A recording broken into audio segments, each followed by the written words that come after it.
आदाब नाजरीन, गुलिस्तान न्यूज देख रहे हैं आप। मैं हूं आपके साथ अतिया मुजीब। शुरुआत करेंगे इस उर्दू खबरनामे की। सबसे पहले नजर डालेंगे कुछ अहम सुर्खियों पर। ज़ेडमो टनल इफ्तिताह के इंतजामात मुकम्मल। वज़ीर आला उमर अब्दुल्ला ने तैयारियों का तफसीली से लिया जायजा। जम्मू के सिदरा में जेडीए की कार्रवाई, कई ढांचों को किया मिसमार। मकामी लोगों ने किया एहतजाज।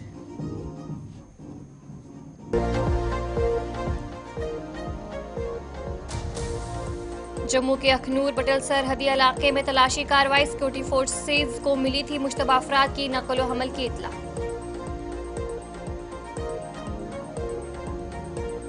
देवलोलाब में विंटर फेस्टिवल का आगाज, मकामी खानों और फनून की नुमाइश शामिल।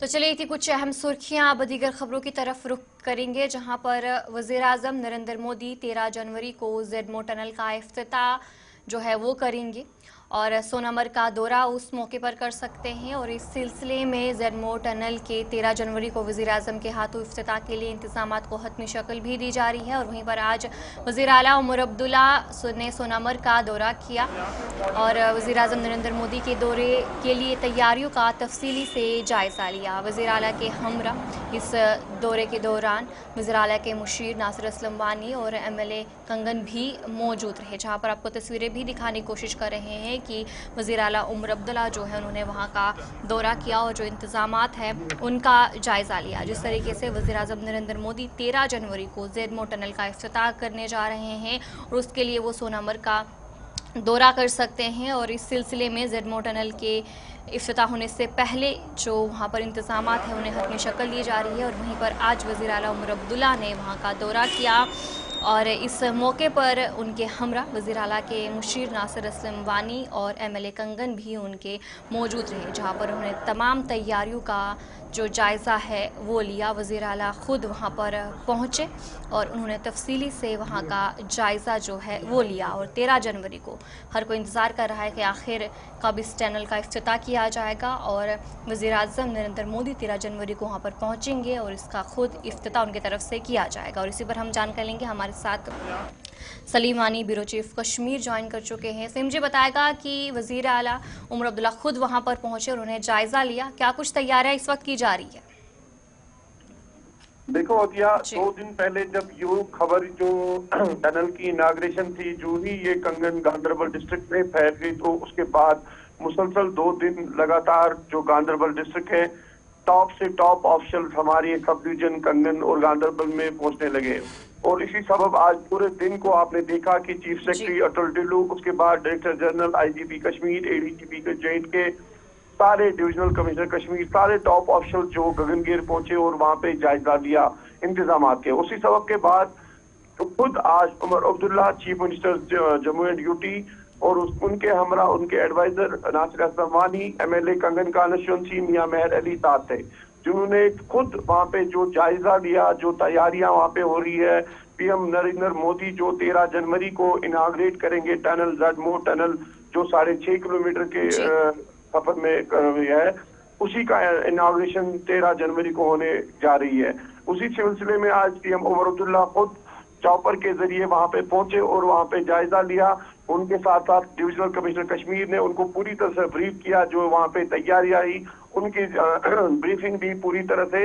उसके बाद उमर अब्दुल्ला ने एक ट्वीट भी किया कि मैंने खुद जायजा लिया। और उसके बाद उसको PM नरेंद्र मोदी ने ये भी लिखा कि मैं इन वीडियो को मुझे बहुत पसंद आए ये वीडियो और उन्हीं के 2 दिन का इंतजार है। और उसके बाद PM नरेंद्र मोदी इस टनल का बाज़ाब्ता तौर पर इनाग्रेशन करेगा। जी चलिए, बहुत बहुत शुक्रिया जानकारी देने के लिए। सलीम वानी ब्यूरो चीफ कश्मीर से आपको अपडेट कर रहे थे कि वज़ीर आला उमर अब्दुल्ला जो खुद वहां पर पहुंचे और उन्होंने तैयारियों का तफसीली से जायजा लिया। और वहीं पर वज़ीर आज़म नरेंद्र मोदी की तरफ से भी ट्वीट किया गया और उनकी तरफ से कहा गया कि वो बेसब्री से इंतज़ार कर रहे हैं जिस तरीके से ज़ेडमो टनल का इफ्तिताह उनकी तरफ से किया जाएगा। और इस मौके पर जो वज़ीर आज़म नरेंद्र मोदी है उनकी तरफ से ट्वीट किया गया। उन्होंने कहा कि वो बेसब्री से इंतज़ार कर रहे हैं जहां पर वो सोनामर्ग जम्मू कश्मीर पहुंचेंगे और उस मौके पर ज़रमल टनल का इफ्तिताह किया जाएगा। उन्होंने कहा कि वो बेसब्री से उस मौके का इंतज़ार कर रहे हैं कि कब वो जम्मू कश्मीर के सोनामर्ग पहुंचेंगे और इफ्तिताही तकरीब में शिरकत करेंगे। और उन्होंने कहा कि इस के बाद जो टनल इफ्तिताह किया जाएगा जिससे मकामी मैशत पर भी असर पड़ेगा। इसके अलावा उन्होंने साफ तौर पर ट्वीट में कहा कि जो वीडियोज़ और तस्वीर उन्होंने देखी है उन्हें वो बहुत ज़्यादा पसंद आई है। जो एरियल वीडियोज़ और फोटोग्राफ्स उन्होंने देखे हैं उनकी तरफ से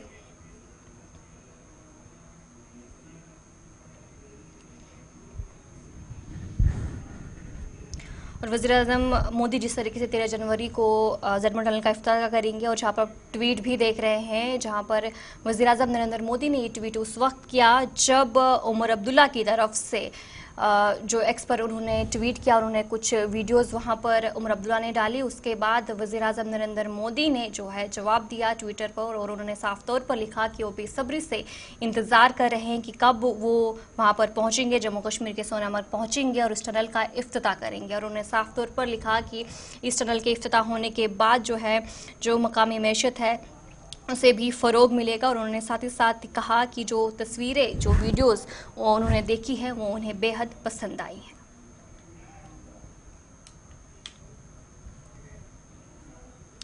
इधर मेंबर असेंबली मियां मेहर अली ने भी इलाके का दौरा करते हुए इंतजामात का जायजा लिया। इस मौके पर उन्होंने कहा कि ज़ेडमो टनल के खुलने से न सिर्फ सयाहत को फ़रोग मिलेगा बल्कि ज़िला गांदरबल के नौजवानों को रोजगार के मौके भी फराहम होंगे। ज़ेडमो टनल की इनाग्रेशन 2 दिन के बाद होने वाली है। पीएम नरेंद्र मोदी उसके इनाग्रेशन इसी सबब के बीच में हमारे साथ है एमएलए कंगन मियां मेहर अली। क्या है इसमें बोलना, क्या है इसकी वेलकम स्टेप है, क्या कहना है, उससे जानना चाहेंगे। इसको जो स्टार्ट किया वो मेरे फादर साहब ने किया था, तब वो फॉरेस्ट मिनिस्टर थे 2008 में। ये उनके दौरान में स्टार्ट हुआ। ये उनका बड़ा एक ड्रीम प्रोजेक्ट था, एक उनका विजन था आगे का। उनका विजन था कंगन के लोगों के लिए। उनका विजन था कि तब लोग बोलते थे कि मैं भी था, हम तब बोलते थे कि कब बनेगा ये टनल। तो ऐसा नहीं होता है, पर ये टनल बना, लोगों को फायदा हुआ। उनका विजन आज उनका ख्वाब पूरा हुआ। ये उन्हीं की मेहनत की वजह से ये टनल बना। तब उनने बहुत मेहनत की मियाँ साहब ने इस टनल के लिए। हर जगह गए, बीकन से बात की, हायर अथॉरिटीज में बात की, नेशनल कॉन्फ्रेंस की गवर्नमेंट थी तब।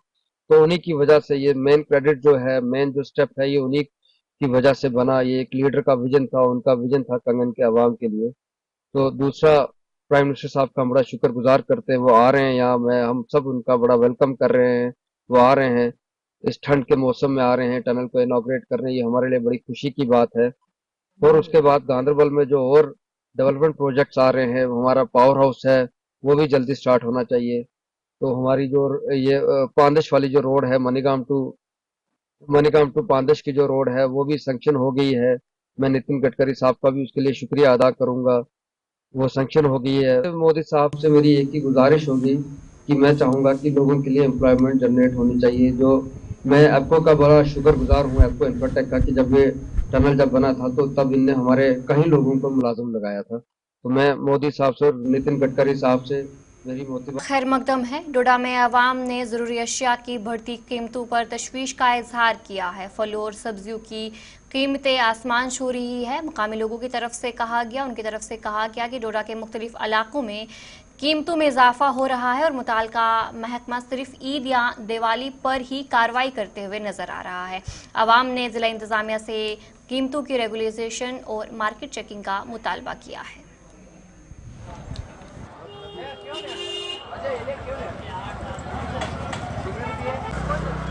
अरे साहब होने के बावजूद भी अगर नाक के तले एक किस्म की इसमें इसको कहूँ चोरी हो रही तो क्यों हो रही। ये सारी चीज़ों को मॉनिटर करना, लोगों की बेसिक नेसेसिटीज़ को चेक करना, क्या लोगों को मीट साफ मिल रहा है, क्या लोगों को सब्जी मिल रही है, क्या लोगों को दूध साफ मिल रहा है, या हमारे गिरदोनवा में तंदुरुस्ती हजार नियामत। अगर सबसे बड़ी चीज़ ये, अगर ये अनचेक्ड है, बदकिस्मती ये है कि ये अनचेक्ड है, क्या इनके जो तहसीलदार साहब की जो रेट लिस्ट हैं, क्या वो रेट लिस्ट पे काम मार्केट में हो रहा है, ये सारा डिस्ट्रिक्ट एडमिनिस्ट्रेशन का काम है, ये ऑनरेबल डीसी साहब का या तहसीलदार साहब का काम है। ये बड़ी बदकिस्मती है कि हमें उनको रिमाइंडर देना पड़ रहा है कि भद्रवाह में इतने का रेट है, किश्तवाड़ में ये है, डोडा में क्यों नहीं है। ये बड़ी बदकिस्मती है कि ये चीजें खुद होनी चाहिए थी ताकि लोग इस पे ना कम से कम बोले। बात अगर डेवलपमेंट पे की होती तो मैं मानता, मगर ये लोगों के सेहत के साथ ये चीजें जुड़ी हुई है कि क्यों कंटेमिनेटेड चीजें या क्यों सब स्टैंडर्ड चीजें या क्यों अनचेक्ड चीजें या क्यों नहीं रेट लिस्ट को फॉलो किया जा रहा है। डोडा के अंदर बिलखुसूस जहाँ पर आप भद्रवाह किश्तवाड़ में जाए, जो यहाँ से 30 और 60 किलोमीटर दूर है, वहाँ 100 रुपये में आपको 3 किलो टमाटर मिलेंगे, अमरूद के रेट सस्ते मिलेंगे, सब्जी के मैक्सिमम। यहाँ पर जो रेट है वो बहुत ही ज़्यादा है, और तब तक ज़्यादा है जब तक कोई न्यूज़ वाला न्यूज़ नहीं दिखाएगा। फिर जाकर मार्केट में एडमिनिस्ट्रेशन आती है, फूड एंड सप्लाई वाले आते हैं या तहसीलदार साहब आते हैं, उससे पहले कोई भी मार्केट में विजिट नहीं करता है। विजिट तब करता है जब आप लोगों की न्यूज़ आती है, उनके कानों में ये बात पहुंच जाती है, फिर जाकर आते हैं। उससे पहले भी उनको पता है, लेकिन वो कोई एक्शन नहीं लेते क्योंकि महंगाई की डोडा में हद पार हो चुकी है। इसलिए मेरी मेहरबानी है एडमिनिस्ट्रेशन से, वो इस पर आ जाए और हफ्ते में एक बार चेक किए, इनके रेट लिस्ट इनकी चेक की जाए कि ये रेट लिस्ट किस हिसाब से देते हैं। महंगाई की तो साबिक वजीर और पीपल्स कॉन्फ्रेंस के सीनियर नायब सदर अब्दुल गनी वकील ने वज़ीर-ए-आज़म नरेंद्र मोदी से दरख्वास्त की है कि दिल्ली से कटरा तक ट्रेन के फैसले पर नज़रसानी करें जिसमें श्रीनगर को शामिल नहीं किया गया। उन्होंने कश्मीरी अवाम के साथ इसे नाइंसाफ़ी करार दिया है।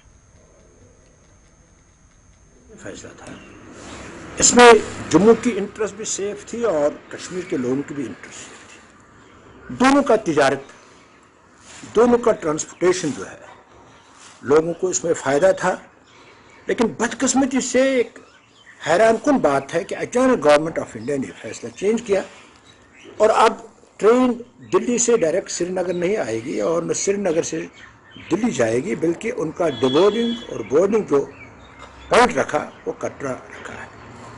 और इससे एक कैसे यहाँ तिजारत बढ़ सकती है, यहाँ के फार्मर्स को कैसे फ़ायदा मिल सकता है, कश्मीर के फार्मर्स को, फ्रूट ग्रोवर्स को। क्योंकि जब उनको यहाँ से अगर वो फ्रूट दिल्ली भेजेंगे ट्रेन के जरिए, तो वो पहले अनलोड करना है वहाँ कटरा से, फिर दूसरी ट्रेन लेना है। हर लिहाज से यही तरीका होगा, चाहे पैसेंजर को सफ़र करना हो, चाहे तिजारत के हवाले से कोई काम करना हो। तो इससे यहाँ के लोगों को जो ऑलरेडी मुश्किलात है और बढ़ जाएगी। हालांकि गवर्नमेंट अब यह रीज़न देती है सिक्योरिटी के पॉइंट के हवाले से, लेकिन गवर्नमेंट तो बार बार कहती है कि हमने कश्मीर में, जम्मू कश्मीर में जो सिक्योरिटी सिनेरियो है काबू में किया है, या कोई ऐसी परेशानी नहीं है। जब एक तरफ से गवर्नमेंट कहती है कि यहाँ सिक्योरिटी पॉइंट के हवाले से शांत है, अमन है और सब कुछ ठीक चल रहा है, और दूसरी तरफ वो ये हवाला देते हैं कि सिक्योरिटी की पॉइंट की वजह से हम डायरेक्ट ट्रेन नहीं ले सकते हैं श्रीनगर। ये बड़ी बदकिस्मती है। मैं आपके माध्यम से गवर्नमेंट इंडिया दम है। लालदेद अस्पताल श्रीनगर में 2024 में इन्फेंट मोर्टेलिटी में तशवीशनाक इजाफा रिपोर्ट किया गया, जिस पर डॉक्टर मुजफ्फर जान मेडिकल सुप्रिटेंडेंट ने वजाहत पेश की और उन्होंने खास गुलिस्तान न्यूज़ से बातचीत किया। कुछ कहा गया उनकी तरफ से, आपको अनफॉर्चुनेटली ये गलत तरीके से मीडिया में आ गया है। वजूहत वो बेसिकली वो नहीं है, ये इंक्रीज नहीं हुआ है। हमें देखनी होती है परसेंटेज हमारी पिछले साल भी सिंगल डिजिट में थी, इस साल भी सिंगल डिजिट में। आप देखो, मैं आपको डाटा बता रहा हूँ कि 2022 में हमें एडमिशन हुई थी यूनिट्स की 1600, 23 में एडमिशन हुए हैं 1900, इस साल 3100, 3100। सीधी सी बात है, जब एडमिशन बढ़ेगा तो परसेंटेज हमारी वही 8 से लेके 9%, ये सेम, इसमें कोई बढ़ोतरी नहीं हुई। ये गलत तरीके से इन्होंने जो भी आर्टिकल आया है, मैं ये नहीं बोल रहा हूँ उसने गलत लिखा है, बट उसको इस चीज़ की ज़्यादा जानकारी नहीं है, उसने नंबर्स देखे हैं।